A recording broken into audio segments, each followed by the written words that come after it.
Hey guys, in this video I will show you how to disable Roblox desktop app on Windows 11. Alright, so let's begin with the video. So open up your computer search engine, search for run, open up the system application here, and this is what you want to type, percentage local app data. So percentage sign, local app data, percentage sign, and just click on OK. Now here it'll load up this folder. We can expand it like this, just click anywhere and find the Roblox folder. You can type R so you find Roblox. Open this up and then go into the versions folder. And the first thing that we want to delete is Roblox Studio Installer. So just delete this. And another thing that we need to delete here is we want to find the most recent folders. For example, this one. And we just look for the date modified and open up this folder.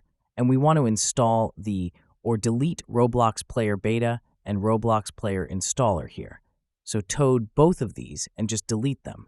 And now this should successfully have deleted the desktop version of Roblox for you. So that's basically how you can disable Roblox desktop app on Windows 11.